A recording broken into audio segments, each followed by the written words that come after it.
झालं चालेल. नमस्कार, मी रवींद्र ताकवणे. आम्ही रियांश ॲग्री मल्टीट्रेडमध्ये काम करत आहे.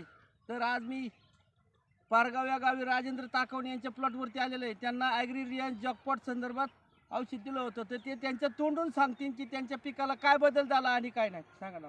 नमस्ते, मी राजेंद्र ताकवणे, पारगाव. आम्ही एक 15 दिवसापूर्वी रियाज ॲग्रीचं हे औषध सोडलं होतं जॉकपॉट. तर एक 15 दिवसापूर्वी आमची गुलछडी पूर्ण पातवण खाली पडलेलं होतं. पूर्ण पातवण पडलेलं होतं. असं आता हे पातवण अगदी सरळ झालेलं आहे आणि त्यावेळेस गुलछडीचं माप साधारण 1.5 किलोपर्यंत होतं. ते आता एक साधारण 3 किलोपर्यंत 3-3.5 किलोपर्यंत मग 15 दिवसात वाढलेले आहे.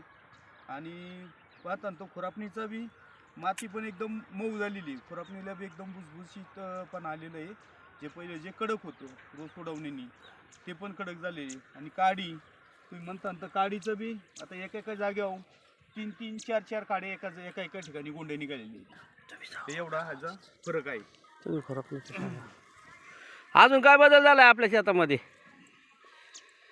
आपल्या शेतात हे औषध सोडल्यापासून खुरपणीला ह्याला खूप फायदा झालेला आहे. म्हणजे मऊ भुसभुशीत रान जात आहे आणि असं तुडवणीचं ह्याचं रान असतं ते निब्बर जातं, पण आता मऊ जाते.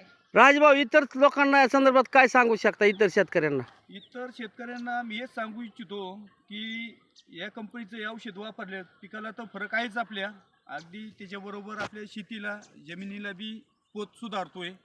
याची आम्हाला म्हणजे याच्यातून हे समजलं जरा थोडं. याच्या अगोदर तुमचं माप किती होतं आणि आता किती चालू झाले 15 दिवसात? 15 दिवसाच्या आधी आपलं 1.5 किलो माप होतं सोडायच्या आधी. हा, सोडल्यानंतर आपलं साधारण एक 3 ते 3.5 किलोवरती माप गेलेलं आहे. ठीक आहे. 15 दिवसात. Okay, thank you. नमस्कार.